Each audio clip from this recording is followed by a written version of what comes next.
Let me give you a heads up for the craziness that's going to dawn upon you. Be prepared, and bear with me. When there is no scale, no measurement, no measurer or observer, no observation, no reference frame or scale, no definition or way to define. What is the definition? What is the quantity? And what is the value of the quantity? There is no quantity, no value. There is every quantity, every value. An infinite quantum superposition. Quantum superposition of infinite states or statements. Everything, nothing.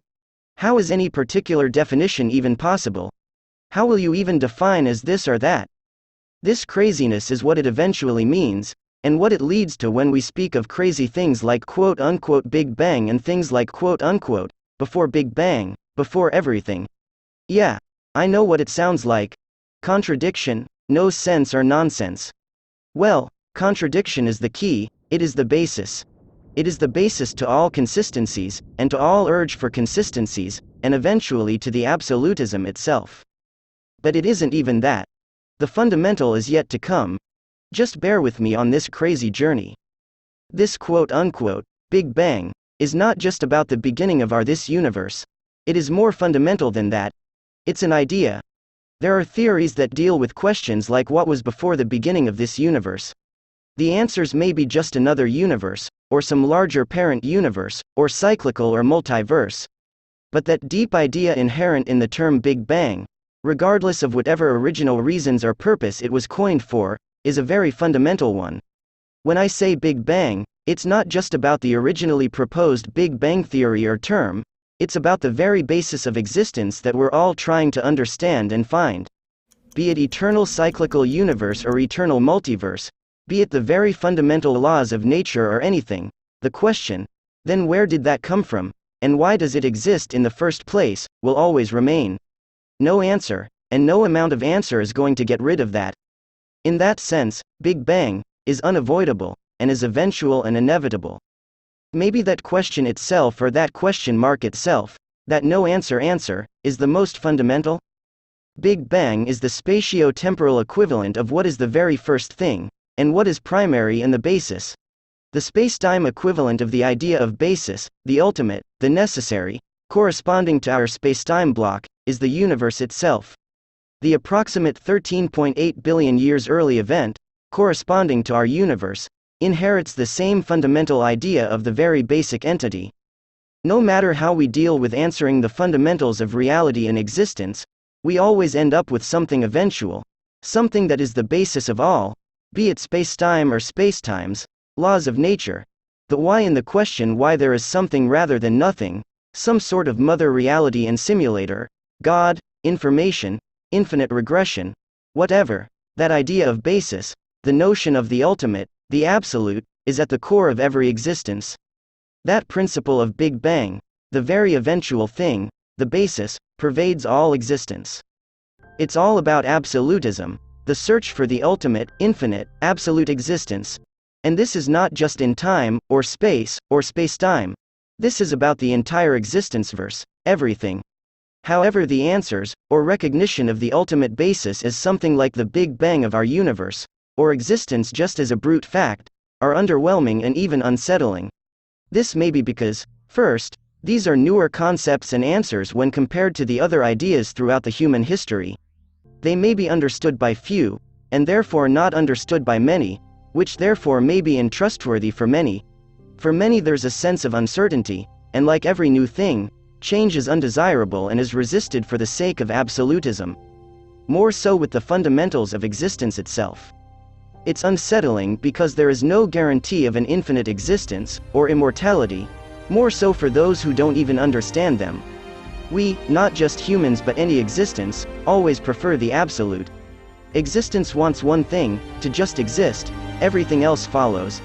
That's the basic law of existence, the very definition. Existence wants to exist. To seek for what lies beyond Big Bang, is to try to look for what lies beyond spacetime, beyond existence, beyond event horizon, beyond everything. It's like trying to know what's quote-unquote inside black hole, or beyond any event horizon. It's like trying to define everything, trying to define nothing. It's the same thing as wanting to know about death or beyond life. Our brains, our consciousness, not just us but every bit of existence and reality, cannot comprehend, cannot define such.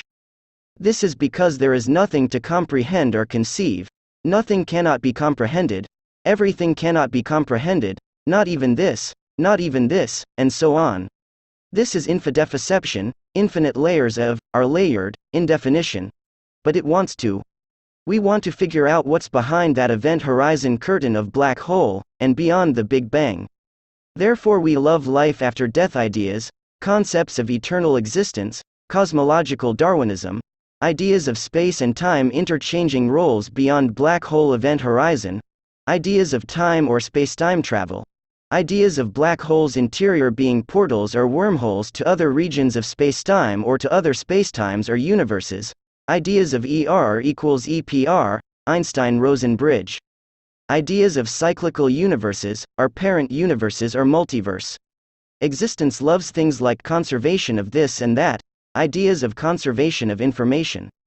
In general, the ideas of black hole interior, ideas of the existence of quote-unquote black hole interior, and a black hole singularity, patterns, past present future relation or correlation, theory of everything, or ideas of such, or ideas as such. Ideas of quantum or probability or complex wave function, ideas of quote-unquote quantum superposition. Existence wants to establish existence as absolute. Not just us but every bit of existence or reality. Why? Just to exist, and thus exist infinitely or absolutely. Absolutism lies at the core of and founds and defines the fundamentals of existence. It defines information, space, time, space-time, timelines, causality, physics, dynamics, stability, multiple histories and paths, relation, consistency, mathematics, logic, philosophy, biology, diversity, multiplicity, organization, religion, atheism, social and civilizational aspirations, ideas. This discussion on absolutism, everything. We prefer everything, and therefore ideas, that provide us some sort of explanation or guarantee of our continued existence or of existence.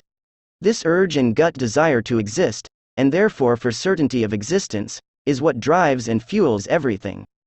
This is why we are attracted to things like afterlife, heaven, eternal existence after we cease to exist, God, eternal non-existence, eternal peace, and anything absolute and that has anything to do with the absolute. Absolutism is inescapable, it's unavoidable. Even this statement, and everything, is about absolutism, even this, and so on. Any definition, any statement, and any sense of consistency in clinging to it, is about absolutism. Even consistent inconsistency or otherwise is about consistency. The only way out is infideception, which we'll talk about later. Anyway, it's impossible. Now, even this statement about the impossibility, is about absolutism. This entire discussion and me babbling about it, is about it. Even trying to escape it is about it, and so on. You get the point. Anyway, the point is, like any existence we'd love to exist, and exist forever eternally, and more generally, exist absolutely. This is why we may be inclined to ideas that are more sound, aligned, and loaded with certainties of existence. And something like brute fact of existence and universe spontaneously popping out of non-existence or nothing, without there being any reason or anything, is terrifying to us. There's a sense of uncertainty, an absence of control and understanding. It's Lovecraftian and even worse.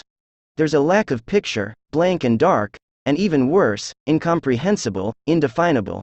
There's no guarantee of our existence. That's why something like God sounds comfortable. It's also because it's an old concept and we're quite familiar with those. It aligns more with our inherent nature to exist. But even other concepts, like the newer philosophical or scientific ideas, are not different. As I said earlier, it's about absolutism. But the difference is that we're not all familiar with the new ideas, and so to many of us it is quite alien compared to age-old ideas. Now coming to the Big Bang, we've no clue what's beyond. But more fundamentally, we have no clue what's beyond the fundamental Big Bang. That is what's beyond space-time. What's beyond existence? What's beyond everything? Well, beyond everything, there is nothing. Is it? But everything cannot be defined, nothing cannot be defined. One might say that nothing is the absence of everything. But then again, is it? But anyway, that's only as good as giving it a word, nothing. What is absence of everything? What is everything?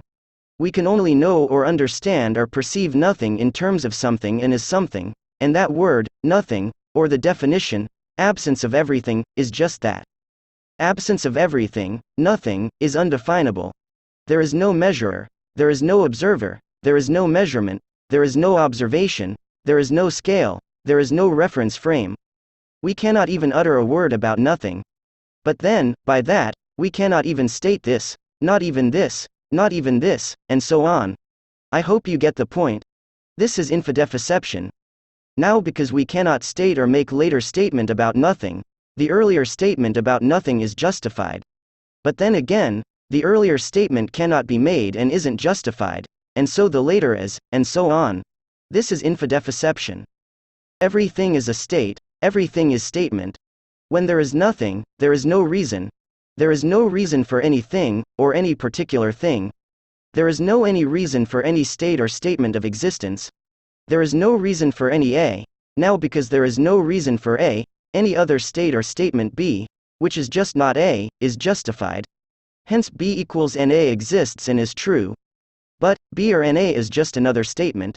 And when initiated from its perspective or frame of reference, for B, it has no reason. There's no reason for B, so not B or NB is justified. Now, it's not that B is only NA or not A, or that A is the only NB. Even C is NA, C is NB, D is NA, D is NB, A is ND, and so on. One is the complement of the other. The non-existence or non-justification of one is the existence or justification of the other, of the quote-unquote, not, of that. In fact, one is just the non-existence of the other. One state or statement is just the not state or not statement of the other. One is just the quote-unquote other of other. Therefore, when there is nothing, no reason for anything, then nothing is justified, everything is justified.